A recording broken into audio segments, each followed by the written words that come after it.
Hello, welcome to the Yarn and Yarns YouTube channel. My name is Angela and all of the places you can find me should be linked in the description box below this video. I'm most active over on Instagram, where you'll find me as both Rainbow Ange and Yarn and Yarns. Hello, how are you this week? I hope you are doing well. Welcome back if you have been here before, and a very big welcome if you are new to the channel. I hope that if you feel inclined, you might introduce yourself or leave a comment in the comment section below. I do love to chat to everyone. I try to get back to everyone who comments. Although having said that, I'm a little bit behind on that at the moment. Life, for various reasons, is quite busy at the moment, so I'm a little bit behind on replying to my YouTube comments. But I hope you will forgive me for that, and I am trying desperately to catch up, and I will catch up at some point. So yes, if you're new, please chat below. I do love to talk to you and to meet new like-minded crafty folks from around the world. This week in the video I have a little bit of crochet to chat to you about, 2 knitting projects and 2 spinning projects. At the end of the video I'll also show off a couple of acquisitions. I treated myself and I was treated to a few new project bags which I'm really excited to show off to you. So yeah, let's get cracking. Let's start with crochet this week. It should be quite a quick section. I debated whether to even show this off because I haven't made tons of progress, but it's been a couple of weeks since I've had a crochet section, so I thought I'd just slip a quick one in this week.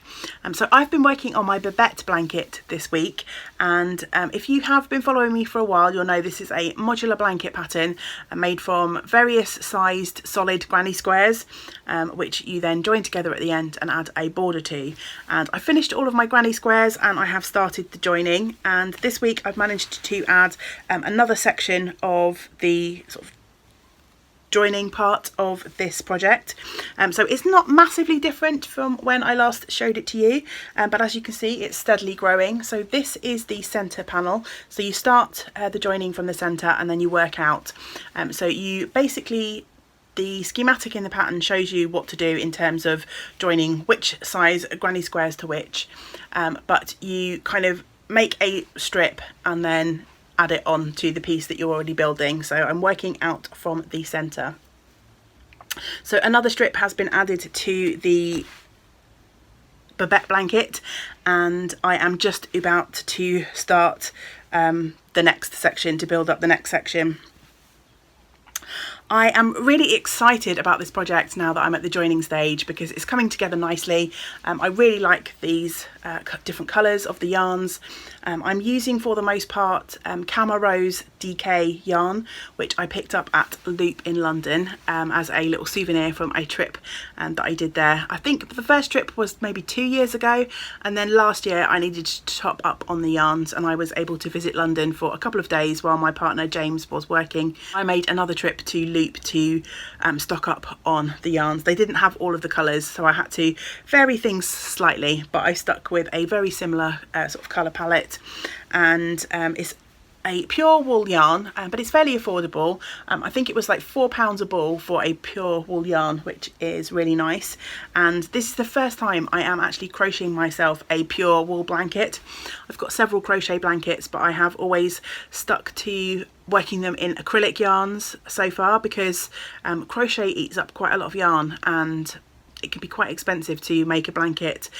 I haven't actually sat down and thought about the total cost of the blanket because I think overall it's not going to have been cheap, but I did spread the cost over 2 years. So in the sort of grand scheme of things, it wasn't a big sum of money to sink into a blanket all at the start. I will be finishing this blanket off with some pip colour work from Baram U, which is actually a 4-ply yarn, but this Cama Rose, if I show you a strand, is really fine, so I think the pip is going to work perfectly well for a border.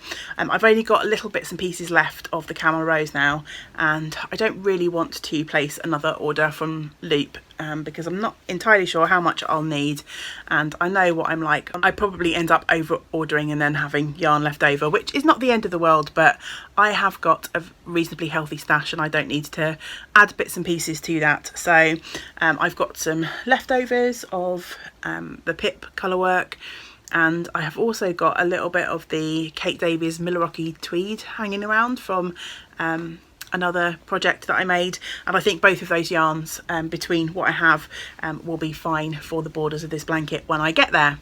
However, I've got a little way to go on that yet. I've got a few more of these kind of strips to build up and add to the blanket before it's finished, but I'm really pleased that this is slowly growing, and the joining process is pretty quick. I am basically going into I'm holding my squares right sides together and then slip stitching into each square. It leaves a relatively flat seam. There's a little bit of a ridge, but not sort of too much. If you can see, if I hold that, you can't really see, but yeah, there's a slight ridging effect on the back using that slip stitch join technique.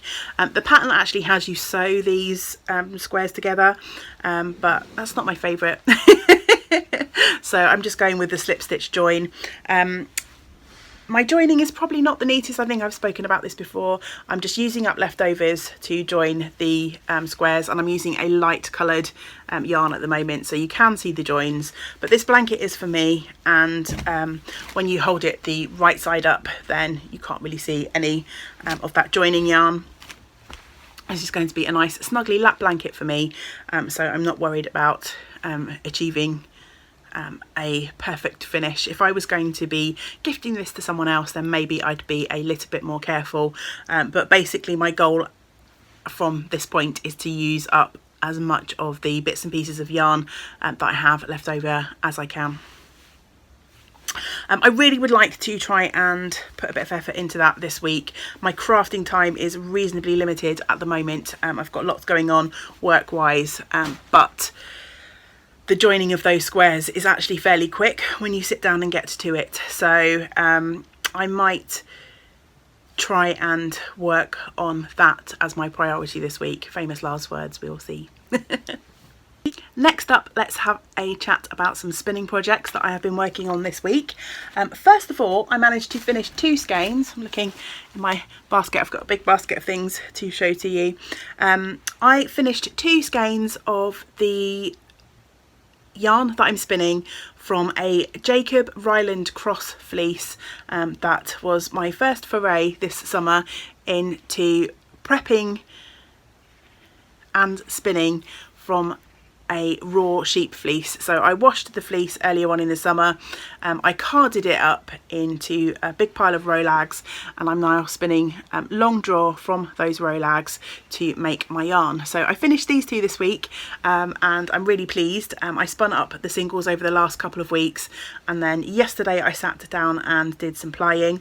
I'm going to be really interested to see what this looks like when it's knit up, because there are quite a lot of colour variations through the skeins. There's some bits that are almost really mild because some of the light sort of brown grey got plied together with some of the darker shades.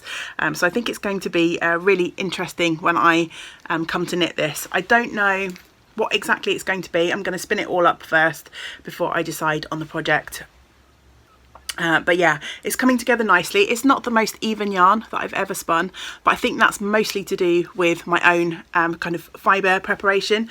I'm very new to this. This is my first ever project that I'm kind of trying to take from fleece to finished yarn or finished project, and my rolags, I'm finding as I'm spinning them, are not the most consistent. I think some are spinning like a dream and others are a bit hit and miss, and I think that's a combination of me getting better with the carding process as I practiced and went along through that process, and also when I sorted the fleece there were probably some bits of the fleece that I should have discarded rather than processed and carded. There are quite a few sort of shorter bits of fleece coming through in the rolags when I spin them, so yeah, but it's a really fun project and I am wholeheartedly enjoying it, and it's really nice to have 2 more skeins of yarn spun for that. So here is my little collection of what I have so far from that fleece. So those are the 2 that I've recently spun, and then I've got a sort of light, a medium and a dark most of the rest of the fleece is going to be in this kind of medium colour range, I think.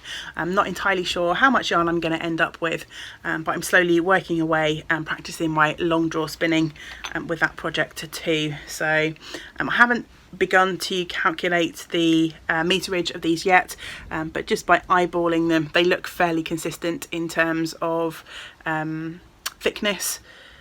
I mean, when I say fairly consistent, I mean fairly consistent to each other, because within each skein there's definitely some thicker and thinner bits, but as I say, I think that's down to my fibre preparation more than my spinning or anything else.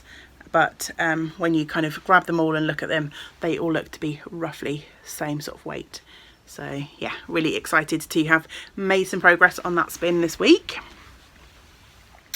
And the second project that I've been working on is on my new to me supported spindle from Enid Ashcroft, and I am practicing spinning on this, which is a kind of new technique to me. I popped up a little video of me spinning on this spindle down at the beach. There was a no chat video, one of the Yarn and Yarns extras this week, and I had quite a few lovely comments on there from people who said they enjoyed just listening to the sound of the sea. So if you watch that video, then thank you so much, and if you took the time to comment, then I really appreciate that.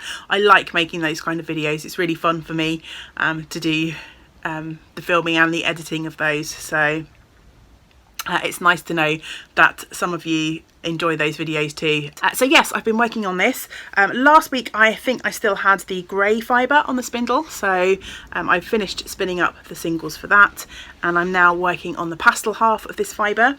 Just as a reminder, in case you are new, this fibre is from Smith Studio Designs in the I Can Spin a Rainbow Pastel edition, and I was sent 50 grams of this kind of pastel rainbow and 50 grams of the grey.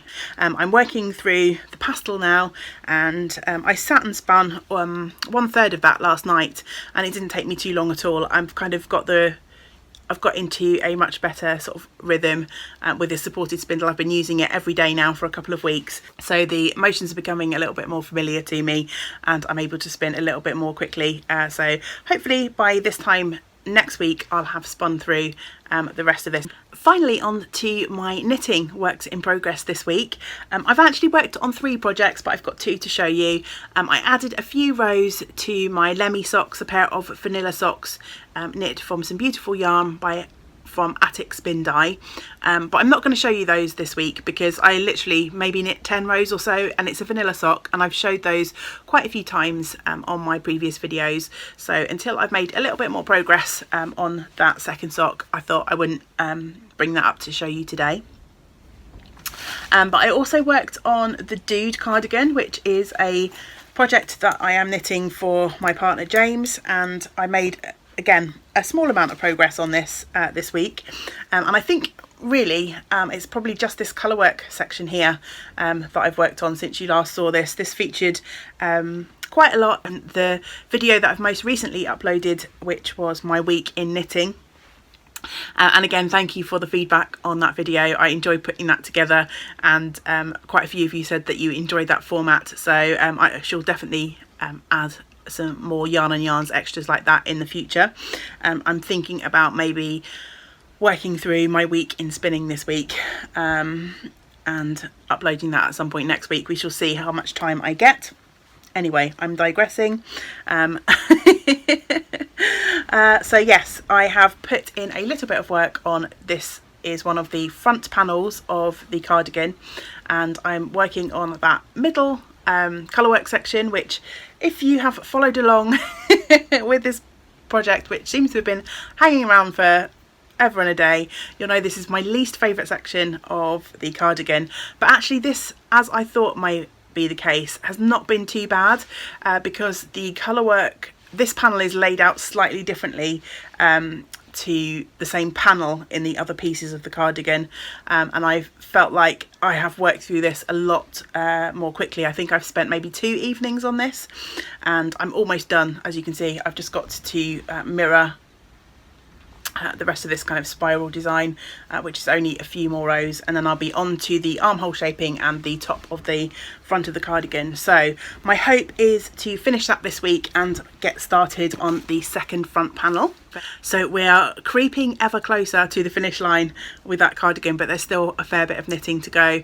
I've got the other front panel to do, and then I've got to do 2 facings for the zip. It's a zippered cardigan, and obviously I've got to sew it all up and put a collar on as well, so still a fair amount of work to do on that. The project that saw the most progress this week, I'm knitting along for the Summer of Socks Cal knit along, make along that we're hosting here on the channel, and from now until the 14th of September. I am using this as an excuse to try and clear off some of my sock needles.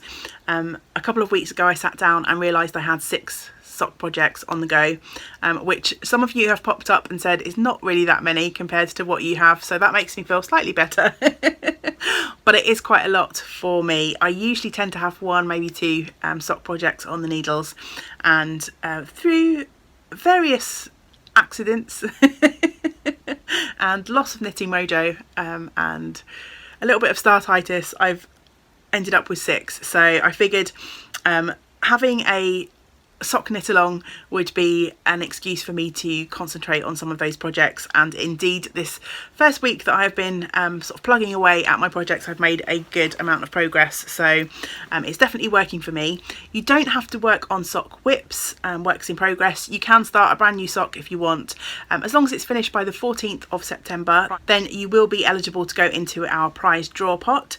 I have got a finished objects thread, and there's a chatter thread over in our Ravelry group, and also if you are not using Ravelry at the moment, you can post on Instagram. Just use the hashtag YNYSOS, so Yarn and Yarns Summer of Socks.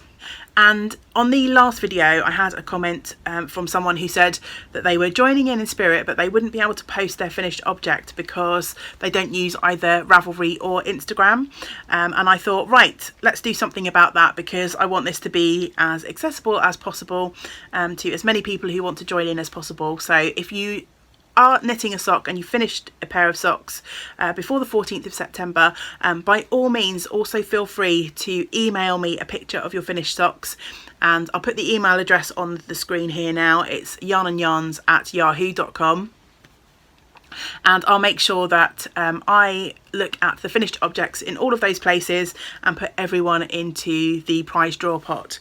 Thanks to the lovely Caroline of Colourful Creativity, I'll be giving away a lovely sock set to 1 lucky winner, and I am also going to be able to give away a skein of Owl About yarn, sock yarn, which I don't have to show you because the prize will be the winner's choice. So this was generously donated by the lovely Jeanette, who helps to moderate the Ravelry group, and she has generously said that the person who is drawn for that prize can go over to owlaboutyarns.com and pick out anything from Jenny's current available yarns. So yes, 2 prizes up for grabs in the sock along, so please join in if you are a sock knitter or a sock crocheter. I've done a lot of waffle about the cowl and I haven't shown you my project, have I? So I have been working on my sock project that's been on the needles for the longest time, and it's the Zigzag Socks by Stone Knits. I think I said twice last week I'd put the design on the screen and then never got around to it, so I'm not going to promise it again, but there will be a link to my project down below, but that link will take you to Ravelry. So if you're having problems with Ravelry, then just be aware that my projects pop over to there. If you are having problems with Ravelry and you're interested in finding out any more about the stuff that I'm chatting about today, then please do leave me a comment and I'll be happy to pass on as much detail as I can. So I have a finished sock. Yay! So I think when I picked this up last week, we were up here somewhere, definitely on the leg, and so I have managed to finish the first sock, which is really exciting. I'm using some Wendy Rome sock yarn for the background colour, and then the contrast colour for the chevron pattern I am using a skein of Opal yarns. And it was quite interesting to me, I popped onto my project page for this project because I had to make a little bit of adjustment on the toe, and I wanted just to make myself a quick note on my project page so that I can mirror that when I come to the second toe. And I had a note on there. I think I started this project in April 2019, so over a year ago, and then I think in May or June I'd put a little note saying I really didn't like the low contrast and I was going to frog the project, but obviously I didn't do that. It sat in the project bag, and I'm pretty glad that I didn't do that now, because although this is not the most high contrast colourwork sock you're ever going to see, I really like the sort of subtle muted effect of these two yarns together. So I'm really happy that I didn't get around to frogging this, and I've carried on. So sock number 1 is done. Sock number 2 is underway. I have got a cuff, and I have done the first chevron pattern repeat, so not really much to show on that yet, but not bad for a week's worth of knitting where I haven't had tons and tons of knitting time. I mentioned in order to finish all of my socks by the end of the cal I'd have to finish a pair a week, but I knew that wasn't really going to happen. So the fact that I've made any sort of progress on these socks that have kind of been languishing for well over a year makes me very happy indeed. I mentioned that I had to make some adjustments on the toe. What I think I should have done, and I realised when I went back to put some notes on this project, that I'd cast on this sock with a 2.25mm needle, which is kind of my go-to sock needle, but then for the colour work the pattern suggests you go up a needle size, so I went up to a 2.5, and for the toe I probably should have gone back down to a 2.25. I started knitting the toe doing my standard kind of wedge toe decrease, and I realised that if I did my usual sort of decrease every other row pattern for that wedge toe, that my foot was going to end up being too long. So I think I decreased to something like 20 stitches, and then I switched from decreasing every other row to every row, just to make this sock a much nicer fit. The heel construction, I was a bit dubious about whether this would fit me or not, because short row heels on a colourwork sock I haven't had the best of luck with fit for those types of heels. A heel flap and gusset much better fits me on a colourwork sock, because a colourwork sock has a little bit less stretch. However, I did knit the largest size for these socks, which I think might go up to something like a 78 stitch. So in the end there was plenty of room in this heel to make the sock fit. It was a kind of slightly different type of construction for this heel. It was a no, I think it was labelled as a no wrap and turns short row heel. I wanted to try it out because it wasn't something that I'd done before, but I'm not convinced I'm a big fan of this particular construction. I don't know if I've done it slightly incorrectly, but I just think those sort of edges where you're sort of decreasing and increasing look a little bit untidy, but I mean, once it's on your foot you're not going to notice. But yeah, it's probably not, obviously I'm going to do the same heel construction for the second sock, but I don't think it's a type of heel that I will revisit anytime soon.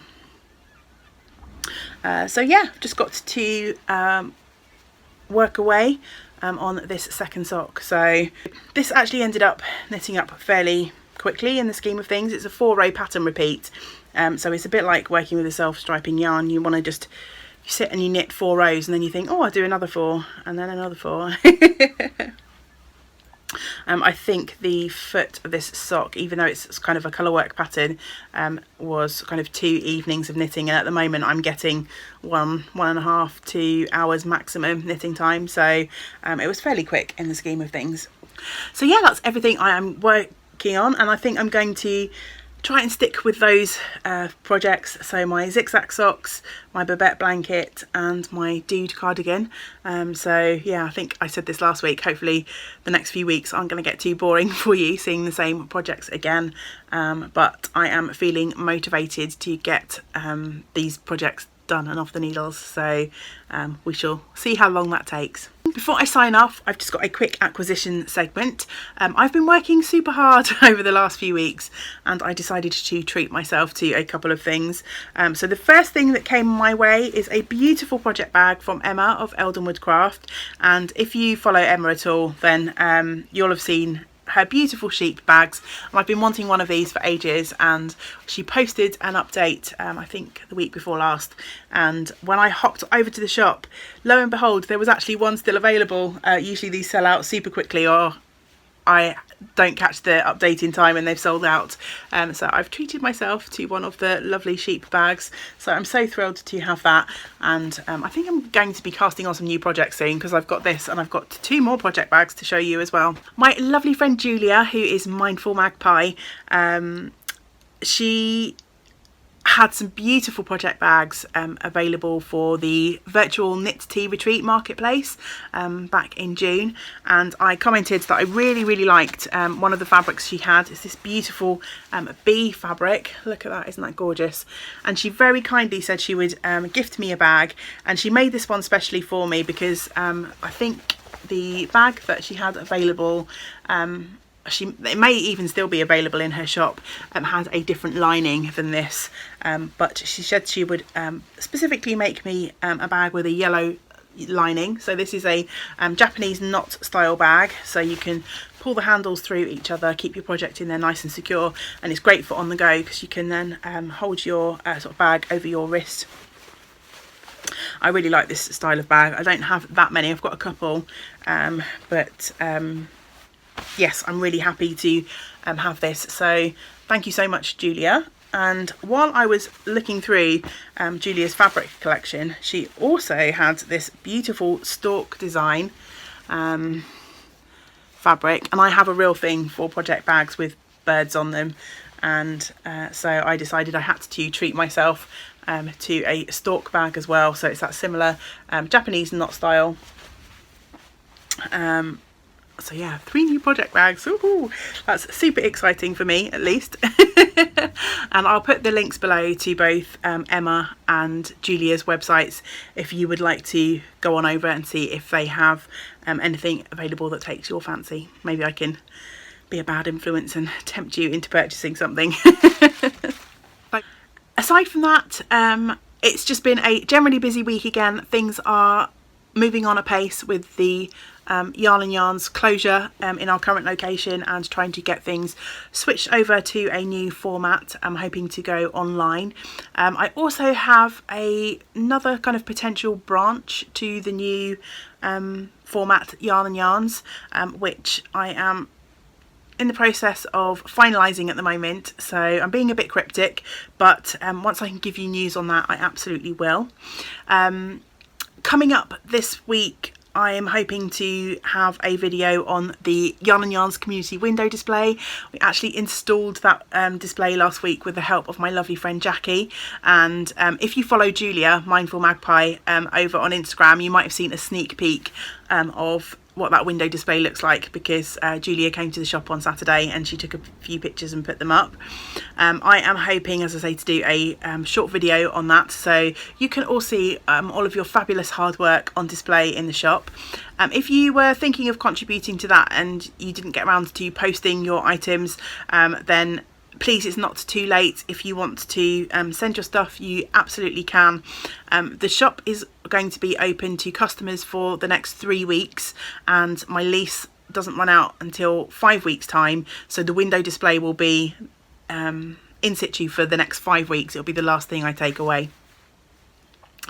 So yeah, plenty of time. If you want to see your small item somewhere in that display, you absolutely still can. I'm feeling pretty good. I am working really hard and squeezing my crafting in as and where I can. Feeling fairly positive about things. the situation isn't ideal, but it is what it is. Focus on the positive things, the things that I can change. The situation with the lease on the shop is not something I can change, so I'm trying to focus all of my energies onto the things that I can do, and that's making me feel fairly upbeat, fairly positive. What else has happened this week? I had to buy a new tripod, which I was able to do. Thank you so much to anyone who has this week or any other week been able to contribute and support the channel via a coffee donation. I truly appreciate anyone who has been able to do that. I purchased my first tripod that I've been using for the last year or so, using those coffee donations, and it wasn't the most sturdy. It was a fairly cheap tripod, and over the last year it has had a good workout, and various bits started to fall off, to break, and I took it to the beach the other day and the middle section just entirely fell out of the bottom and I couldn't prop the tripod up at all. So I've treated myself to a slightly more sturdy tripod that will hopefully last me a little bit longer. So thank you to everyone who supports the channel and helps me get this content up there. What else is coming on the horizon? Oh, I'm really excited. I'm almost at my savings goal for an Ashford e-spinner. I've been saving up for I think almost 2 years now to try and get an e-spinner, and I'm about 50 or 60 quid away from that, and it's my birthday month next month, so I'm hoping to in the next couple of weeks be able to push some money over into that savings pot to make that happen. So I'm kind of getting quite excited about that. I'm trying not to get too excited because it might not happen. Depends what happens with work over the coming sort of few weeks, but I'm getting really super close to that. So yeah, that's kind of on the horizon potentially, and just lots more hard work to try and transition the business over. But that's enough waffle about me. How has your week been? Please let me know in the comments below. I hope you are working on some fun projects. A few people have said that their mojo's still a little bit up and down creatively, and yeah, I totally get that. Mine is slowly creeping back, ironically at a time where I don't have that much time to plough into my creating, but it's hard, isn't it, when you're a creative person but somehow that drive just kind of falls away a bit. But rest assured, it will come back, it will come back. Just pick up a project, knit a few stitches, keep yourself going if you can, while the urge isn't there, and then I'm sure it will slowly creep back. But yes, as always, tell me what you're working on, tell me what you're planning to work on. I'm going to sign off because I have been waffling on for far too long as usual. So until we get to spend time together again, I hope you get to do some of the things that you enjoy. Great big woolly hugs to you all. Bye for now.